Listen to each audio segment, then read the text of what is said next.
Oggi siamo a Bolghera per un rilievo di un terreno su cui verrà edificato una nuova costruzione. Abbiamo già fatto un primo volo con il drone per fare un ortofoto e un rilievo dell'edificio, ma come potete vedere la folta vegetazione che copre l'area impedisce di catturare tutta la superficie del terreno.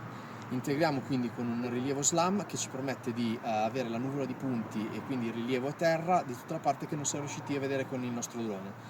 Potete vedere che adesso iniziamo il rilievo e ci posizioniamo e sarà come fare una piacevole camminata. Attendiamo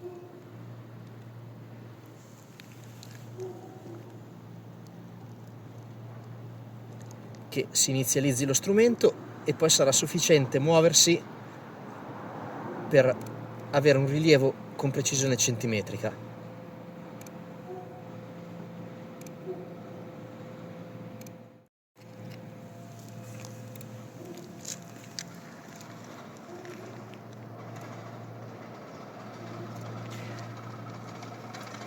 Go!